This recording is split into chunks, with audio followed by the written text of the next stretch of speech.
Hi, my name is Lisa, and I'm starting a conversation with you about adventure racing in South Africa and adventure racing internationally, and how this affects us.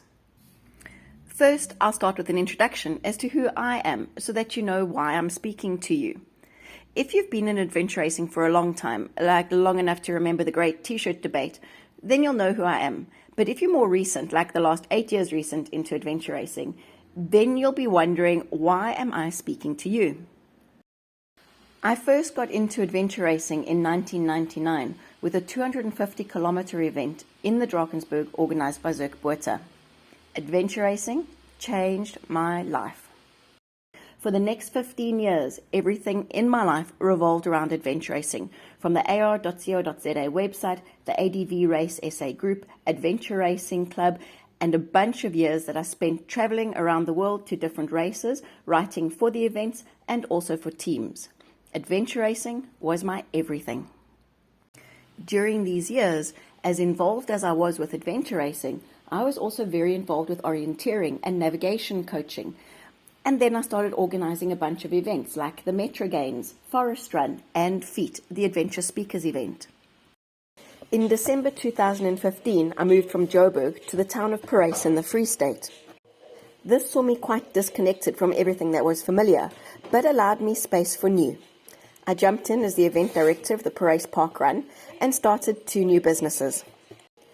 2.5 years ago, I moved to the town of George in the Western Cape, and everything has just been work, work, work. A few weeks ago, I saw this article on the Sleep Monsters website. The article deals with adventure races being called obstacle course races, the challenge that adventure racing has had in defining itself in any case, and about adventure racing standing up for itself, because if you do nothing, well, then adventure racing's identity, well, to quote, continue to be eroded. Ever the journalist from this, I went to the World Obstacle website just to have a look and see what was happening there. World Obstacle is the snappy name for the International Federation of Obstacle Sports, the federation under which obstacle course racing and ninja exist, and adventure racing. Of course, I knew about the A1 series events, which started in Australia and then to South Africa and then to New Zealand, and focusing on 24-hour events. Great idea. And while I'd heard a little bit about World Finals and World Cups, I didn't know about another Expedition Racing World Championships. I wasn't quite sure how these fitted in with World Obstacle, but anyway. By this time, I'd caught wind of a meeting that was happening on the 18th of February, hosted by World Obstacle. The focus of the meeting was around international federations and structures and governing bodies. What does it do? Does adventure racing need it? And then looking for nominations for a technical committee. The meeting was a lengthy 3-hour affair, but there were many positive outcomes from it.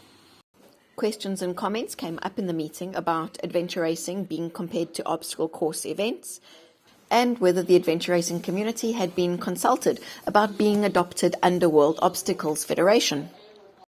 Others also asked that, while World Obstacle is one option, well, surely the adventure racing community can look to see, well, what are their other options to find the best one that fits adventure racing. And many times in the meeting, World Obstacle made it very clear that adventure racing has the right to choose what they would like, and it's only adventure racing themselves that can decide on the best governance structure for the sport. The participants were also happy to listen to information about an international federation and how this can benefit adventure racing, but they weren't crazy about nominations coming in for a technical committee before the sport of adventure racing had had a chance to have their say. A working group was formed, and the working group was tasked with reaching out to adventure racing countries to speak to their federations, representative organizations, or individual representatives within that country, especially for those who do not have federations or associations, to get their input and feedback so that the countries themselves can vote for the direction that they want to see their sport going in. The minutes and notes for the World Obstacle meeting have been published. I'll post a link below. It's worth having a look at them. The working group consists of 4 of us. There's me from South Africa. There's Damon, ex-South African, who's living in the UK and involved with the UK adventure racing. And there's Cormac from Ireland and Lars from Denmark. Over the last 3 weeks, we've been reaching out to adventure racing countries to determine their federations, associations, or national contacts. A week ago, we hosted an information session on Zoom for interested countries to look at the options available to adventure racing. The way we see it, adventure racing has 4 options. The first is to join World Obstacle. The second is to explore other options for joining another international federation of an aligned discipline, something like triathlon or orienteering. Number 3, we can establish our own independent international adventure racing association or federation. And the 4th option is none of the above, to do nothing. Of course, each one of these has pros and cons. I'm going to direct you to the slides from the presentation as well as the notes from the information session. Please look through those and you'll see that the pros and cons of each of the options are highlighted.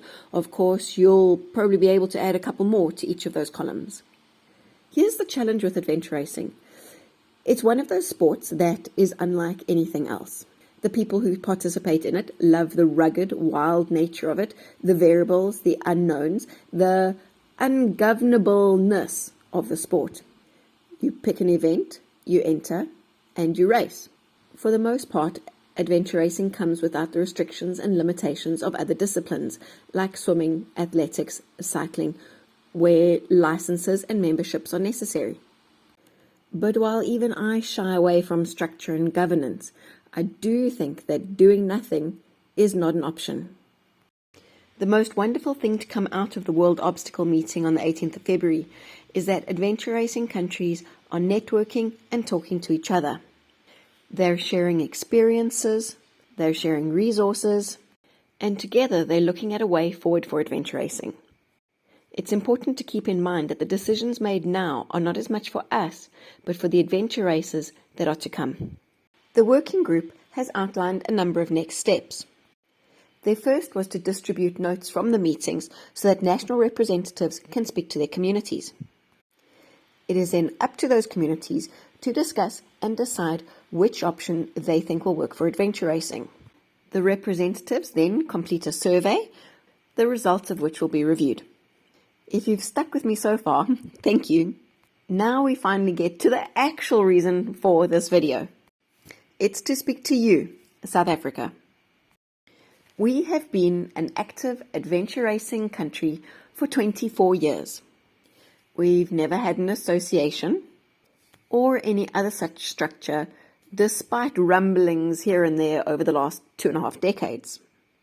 For all this time, we've had events ranging from 25 kilometers to 600 kilometers and a vibrant adventure racing scene. And this year, our country is the host location for the Adventure Racing World Championships. And while we've had amazing representation of our country by teams taking part in events overseas, we haven't had an official representation for the sport of adventure racing in South Africa. We have the opportunity to be part of the decision on the direction that adventure racing takes in terms of a structure for the sport going forward. For now, I see 4 steps to the action that we need to take. The first one, you're just about done with, and that's watching this video. Then please look at the documents for the links that have been provided. Next will be a Zoom gathering in the next few days where interested racers and team representatives and event organizers can get together to discuss.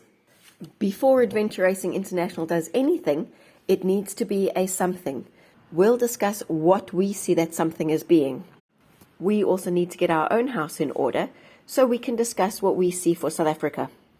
Then I'll circulate an online survey, and if you can please fill that in.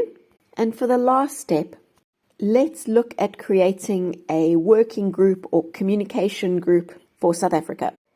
Don't be shy, get involved, and nominate yourself. It would be great to get widespread provincial representation. This is not a committee, this is not an association, this is a gathering, this is a discussion, and this is about communication. I would love to have at least 4 people, an adventure racing team, to jump in and get involved. Let's see where this is going together. On Facebook, there is a South African Adventure Racing Working Group page. And in advance, my thanks to the various event organizers who will help in distributing information to the teams. Okay, that's it from me. Thank you very much for sticking around and listening, and I look forward to listening to you.